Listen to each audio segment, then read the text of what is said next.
कैसा लग रहा है? बढ़िया लग रहा है। कैसा लग रहा है? एक दिन था जब हमारे लोगों के चेहरे मुरझाए हुए थे, उदास उदास थे, यहाँ गाल में गड्ढे पड़ गए थे। हमारे समाज को चारों तरफ निराशा निराशा, कोई नहीं सुनता था। आज पालवी भीलों ने वो कर खड़ा किया है कि सभी लोग आदिवासियों की जय जयकार कर रहे हैं। यह है जय जोहार का नारा। यदि आप भारत देश के मूल मालिक आदिवासियों की संतान हैं, यदि आप आदिवासियों के इस धरती के मूल मालिक होने के नाते आनुवंशिक वंशज हैं, तो आप लोगों को आज के बाद आदिवासियों की शिक्षा, आदिवासियों के स्वास्थ्य और आदिवासी राज कायम करने के लिए तन मन धन से लग जाना चाहिए। यह बात मैं कहना चाहता हूं दोस्तों। हमें गिराने के लिए कई लोगों ने क्या क्या नहीं कहा। कोई कहता था आदिवासी तक डेढ़ का वजूर नहीं, डेढ़ का तोलो क्या भील तोलो। ये हमने गलत साबित कर दिया। आज हमने साबित करके दिखाया कि भारत देश का कोई शासक वर्ग बनने का असली हकदार है, भारत का कोई राजा बनने का असली हकदार है तो वो आदिवासी है। बाकी सब छोटे छोटे राजे रजवाड़े खत्म। कल तक लोग कहते थे कि आदिवासियों को तो केवल गुटखा खिला के मार देंगे, दारू पिला के मार देंगे। अब देखो ये जवानी, ये दीवानी, ये रवानी आज की तारीख में अपने समाज के इतिहास के लिए, अपनी संस्कृति के लिए, अपने बाप दादाओं के रीति रिवाज गीतों के लिए काम कर रही है। यह अपने आप में बड़ी बात है मेरे दोस्तों। कौन कहता था कि 5 साल का बच्चा भी धोती पहनने को अपने आप में गर्व महसूस करेगा। कल तक हमने देखा बाजारों में पैंट शर्ट और छोटा मोटा क्या कहते थे विवाह में ढंका ड्रेस ऐसा करके लूटते थे। आज देख लीजिए साधारण धोती, साधारण कुर्ता और लड़कियां घाघरा चुन्नी पहन करके अपने आप को गर्व फील कर रही है कि हाँ मैं आदिवासी हूं, हाँ मैं भील हूं और मैं इस देश का मूल मालिक हूं। मेरे बाप दादे महान पूर्वज हुआ करते थे, इस पर गर्व कर रहे हैं। यह अपने आप में बड़ी बात है मेरे दोस्तों। कल तक हमारे बाप दादे कहते थे कि आगो आग ना धनी, हमें भील अना देश ना धूल मूल धनी। लेकिन सभी लोग हम लोगों को नीचा समझते थे। हमारे आसपुर के इलाके में देखो, सलूमपुर के इलाके में देखो, हमारे लोगों को खाट पर नहीं बैठने देते थे। कल परसों जोधरी में एक मेरे भाई ने बताया कि हम छोटे थे तब बाल कटाने जाते थे और कोई गैर आदिवासी आ जाता तो आधा बाल काट करके हमको एक तरफ बिठाते थे और वो जो बाहर से आया उसका बाल दाढ़ी करके फिर वापस बिठाते थे। आज किसी माई के लाल की यह ताकत है क्या?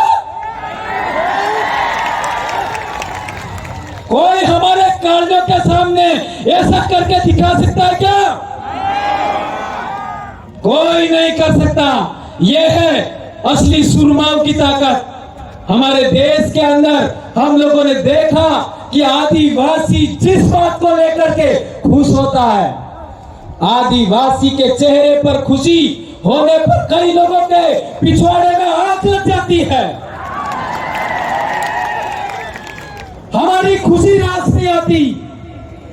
हमने तुम्हारे संगठनों में काम किया, हमने तुम्हारे धर्मों में काम किया, हमने तुम्हारी पार्टियों में काम किया, हमको तुम्हारी खुशी पर कभी कुछ नहीं हुआ। और तुम लोगों को हमारी खुशी रास नहीं आ रही है। ये बात हम लोग इसलिए कहना चाहते हैं कि हमारे समाज को कई लोगों ने कम तरह का, लेकिन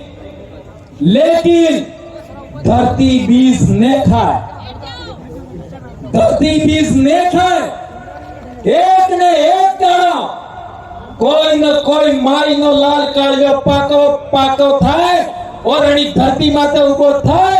और मेरा तो सौभाग्य है, लाखों आदिवासी मुझे मिले, समाज को जोड़ने वाले लाखों बहन बेटियां मिली जिन्होंने हमारे समाज के लिए काम किया। मेनका डामोर ने क्या गलत कहा था? मेनका डामोर जानते हैं ना क्या गलत कहा था? हमारी आज भी दादियां जिंदा हैं, हमारी काकियां आज भी जिंदा है, हमारी भाभियां आज भी जिंदा है, हमारी भाभियां आज भी जिंदा है। ये सभी महिलाएं अपना सुहाग का निशानी किसको मानती है? आज भी आपने कोने मरी जाए तो पानी ना रे सन हूं उतारा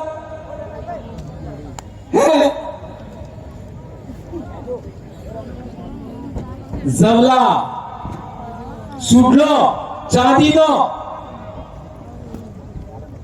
मारे घेरवाली ने बे चांदी नो जवला पेरावजा एवं होना ना भी पेरावी दो ए कोई काम नो ने है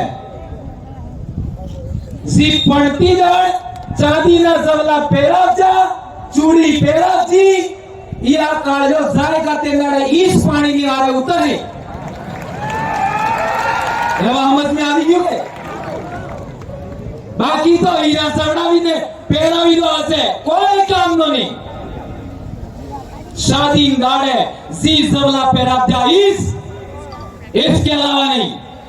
और हमारे काटे में जाते हैं लोग तो भी वही जवले पहन के जाते हैं, ये बात हमें याद रखनी है। और हमारी दादियां जिन्होंने शादी किया, दादियां शादी किया उस समय आप बोर पहनती थी, बोर। और मैं कहना चाहूंगा जिन भी बूढ़ी महिलाओं के आज की तारीख में बोर है, आने वाले साल वो बोर पहन के आनी है। क्या आप आओगे?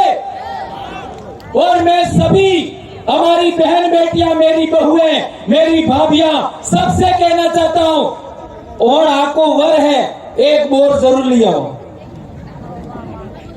बराबर? पेरी ना हो ये आपको पहनने। और जब आप और पहनते थे तो किसी दूसरे की जरूरत नहीं थी। जब पढ़ लिख गए तो हम लोग बोर नहीं पहनने लगे, इसलिए दूसरों का हमने स्वीकार कर दिया, इटली से दबा दी। यही तो मेनका जी ने कहा था, क्या गलत कहा था?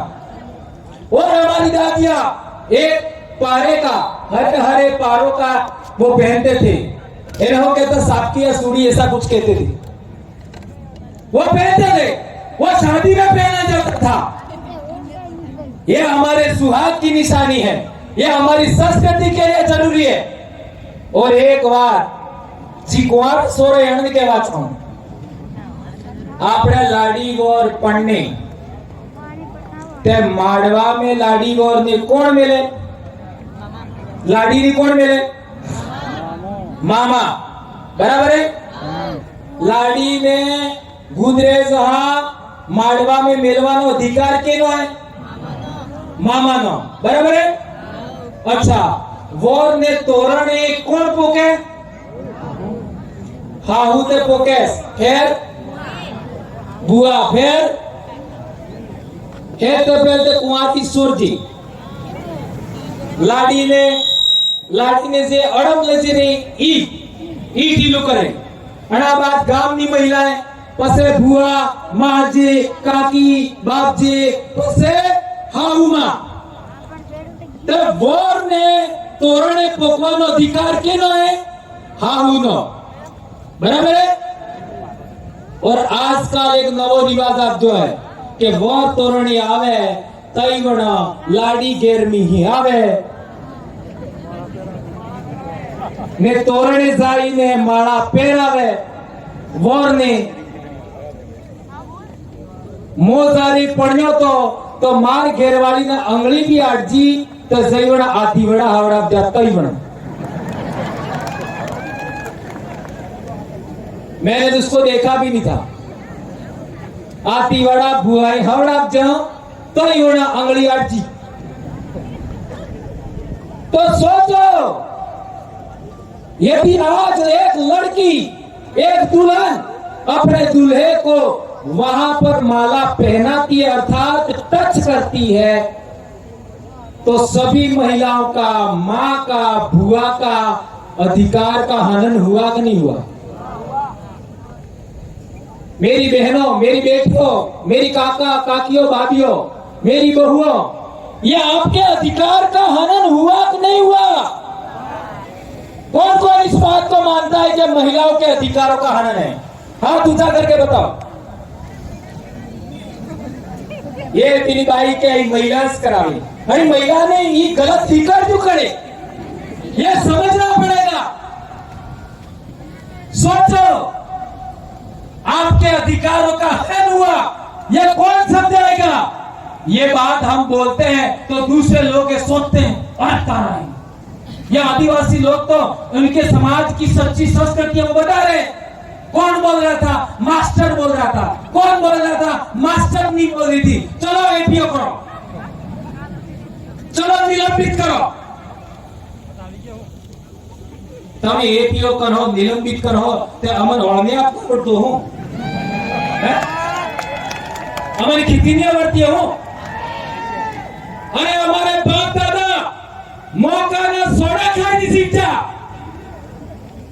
हमारे बाप दादा किने मारी भीख नहीं मांगती, किने क्या रोटा खावा नहीं किया, किने क्या आपके खिलाफ जा। हमें कालिया मरीज का हो तुम्हारी नौकरी तकी हमें पैसे ना हो और नौकरी हो तो मैं एलजीए मने हमारे समाज नो भला तो हमारे बाप दादा मानगढ़ मत मर जा, 5 चितरिया में मर जा, लिदुड़ी बटली में मर जा, रास्ता पाल में मर जा, तारे अपने अधिकार मिल गया आरक्षण तभी वहां जाकर नालायकों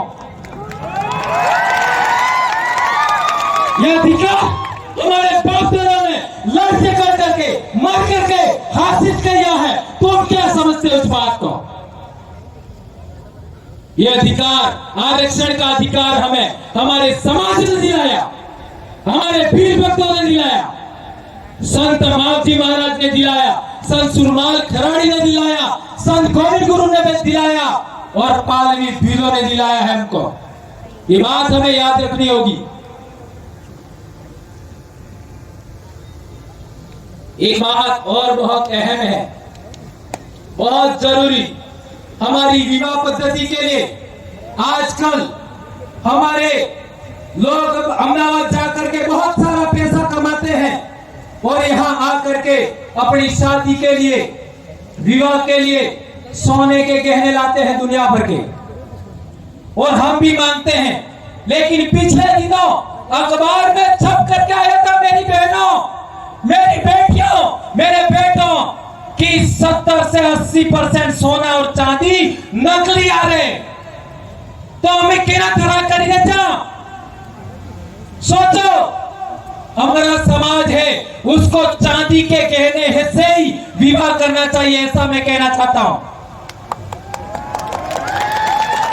मैं आप सबके सामने, इन लाखों आदिवासियों के सामने सौगंध खा के कहता हूं, मेरी बेटी के विवाह में एक भी सोने का गहना नहीं मंगवाऊंगा, एक भी नहीं। शादी के बाद कितने भी गहना सोने का पहना है कोई आपत्ति नहीं, लेकिन शादी में मैं सोने का गहना नहीं पहनवाऊंगा, नहीं मंगवाऊंगा। मेरी बेटी भी आए अभी, तो यदि हमें हमारे पैसे को बचाना है, हमारी मजदूरी को बचाना है, हमारे समाज को बचाना है, तो हमें यह भी सौगंध खानी होगी कि आज के बाद माड़वे में, पटले में सोने का गहना हम नहीं मंगवाएंगे, चांदी का ही मंगवाएंगे। और विवाह होने के बाद भले 5 गहने सोने के पहना दो, हमें कोई आपत्ति नहीं है, कोई आपत्ति नहीं है। ये बात हमारी बेटियों को गलत लग सकता है, लेकिन बेटा मैं एक बात बहुत महत्वपूर्ण कहना चाहता हूं। जब आप विवाह के फेरे के बाद 2 दिन बाद वही रकम सोने की लेके मार्केट में जाओगे, आधा पैसा भी तुमको नहीं मिलेगा। क्या ये बात सही कह रहा हूं, गलत कह रहा हूं? ये बात कठिन लग सकती है। मैं तो कहता हूं नेकलेस का कितना रुपया होता है? नेकलेस का इतना रुपया, मान लो 1.5 लाख रुपया होता है, तो नेकलेस के बदले 1.5 लाख रुपए की चांदी की रकम मंगवा लो, मना ही नहीं है। लेकिन इस गलत रकमों में, इस नकली और मिलावटी चीजों के पीछे हमें नहीं भागना, ये कहना चाहता हूं। मेरे को पिछले साल बोलने में दिक्कत हो रही थी, मैं बीमार हो गया था और बहुत सारा, क्योंकि बोल बोल करके बहुत सारी चीजें, मेरी भी गलत आदतें थी। चाय भी पीता था और बहुत सारी ऊंचा नीचा था मामला, पर अब सारा मैं नहीं बताऊंगा। तो हॉस्पिटल गया मैं चंडीगढ़, तो वहां डॉक्टर ने मेरे को कहा आज के बाद चाय नहीं पीनी है। तो मैंने कहा ठीक है। गेहूं नहीं खाना है, तो मेरा माथा ठनका, यार गेहूं नहीं खाऊंगा तो क्या खाऊंगा। लेकिन डॉक्टर ने बताया पहले जो गेहूं होता था ऐसा गेहूं अब नहीं है।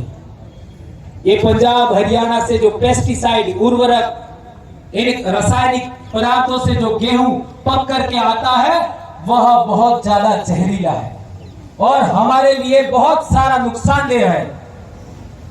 अब क्या है कि मेरे सामने दिक्कत हो गई, अब खाऊंगा क्या, पर उन्होंने बताया नहीं। लेकिन हम जैसे जैसे 2-3 दिन गुजर गए तो उन्होंने हमको कोदरे के चावल खिलाए। कोदरा कटे कटे लीटा तो सो करो नहीं, ये लड़कियों ने नहीं देखे, जानबूझ के आप जाकर कोदरों के चावल खिलाए, कांगड़ी के चावल खिलाए, माल की रोटी खिलाई, बाजरे की रोटी खिलाई। और आज मेरे में इतनी ताकत है कि प्रतापगढ़ से भी बोल करके आया हूं, पूरी भरी बारिश में बेड़ेश्वर तक बहुत भयंकर बारिश, और यहां करके भी बोल रहा हूं, ये ताकत मेरे में वापस आ गई। और आज की तारीख में हमारे बच्चे प्रार्थना में नीचे बैठ जाते हैं। इतना हमारा नुकसान हो गया। मैं ये कहना चाहता हूं कि जो बीपीएल का अनाज आता है वो भैंसों को खिला दो, पर डूबी रे तारी खबर लेके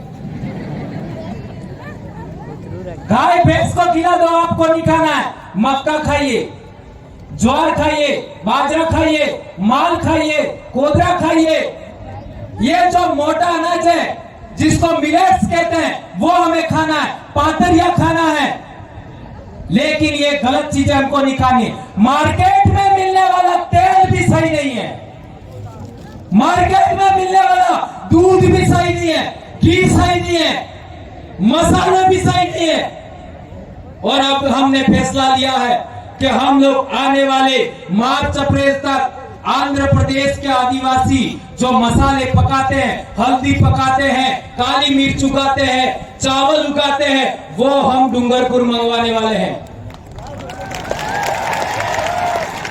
और यही बात आदिवासियों को हम खाने के लिए हम लोग देने वाले हैं। आज स्कूलों में देख लो, आज स्कूलों में देख लो, बहुत गंभीर बात मैं उठा रहा हूं। चाहे कुछ भी हो जाए, ये बोले बगैर मैं नहीं रह सकता। यदि मैं नहीं बोला तो मैं भी मास्टर नहीं हूं, ऐसा कह सकते हो आप। 8वीं क्लास में, एक क्लास में 2-3 बच्चे स्कूल छोड़ देते, 8वीं क्लास में। 9वीं क्लास में 10 बच्चे स्कूल छोड़ देते, 10वीं क्लास में 15 बच्चे स्कूल छोड़ देते हैं। ये बात सही है गलत है? हर एक स्कूल में यही हाल है। 8वीं में 2-3 बच्चे, 9वीं में 10 बच्चे और 10वीं में 15 बच्चे स्कूल छोड़ देते हैं। और 10वीं के बाद बहुत कम छोड़ते हैं। इसका कारण क्या है? इसका कारण क्या है? आपने देखा होगा 8वीं क्लास નો સોરો ચાહે તમારો વે કે મારો વે ઈ ફેશન કરવાનું શરૂ કરે। વાળ ઓસા દેસા કપાવે, ओसा नेसा गोते फैशन करे, मेहंदी लगावे, है ऐसा नाटक करना 8वीं क्लास में बच्चा शुरू करता है। और जिस बच्चे को पाठ पढ़ना नहीं आता है 8वीं क्लास में, ध्यान रखना, बहुत गंभीर बात उठा रहा हूं मैं, जिस बच्चे को 8वीं तक पाठ पढ़ना नहीं आता है वह बच्चा अलग रास्ता चयन करता 8वीं क्लास में। और जिस बच्चे को पाठ पढ़ना आता है, माँ बाप ध्यान देते हैं, काका बाबा ध्यान देते हैं, टीचर ध्यान देते हैं, उस बच्चे का ध्यान अलग रास्ते की ओर मुड़ता है। 8वीं क्लास में 2 रास्ते स्टार्ट होते हैं, एक रास्ता मौज मस्ती का, एक रास्ता पढ़ाई का। जिन बच्चों को पाठ पढ़ना नहीं आता है वो अपने आप को गिल्टी महसूस करते हैं, शर्म महसूस करते हैं, वो मौज मस्ती की ओर मुड़ जाते हैं। और मौज मस्ती की ओर मुड़ने वाले बच्चे व्रत उपवास में फंस जाते हैं, इसके बाद नशे में फंस जाते हैं, इसके बाद बाइक राइडिंग में फंस जाते हैं, इसके बाद और बहुत सारा आप सब जानते हैं। और वो बच्चे क्या करते हैं आगे जाकर के?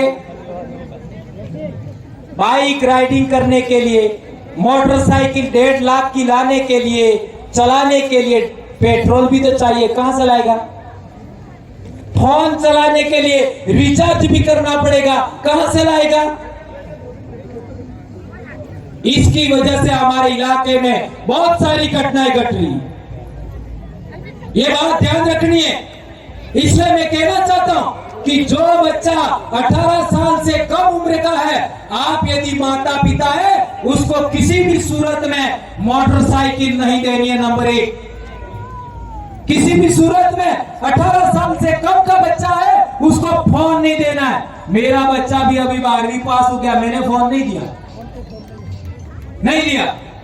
आप अपने अपने घर में देख लीजिए, ये बात ध्यान रखनी होगी।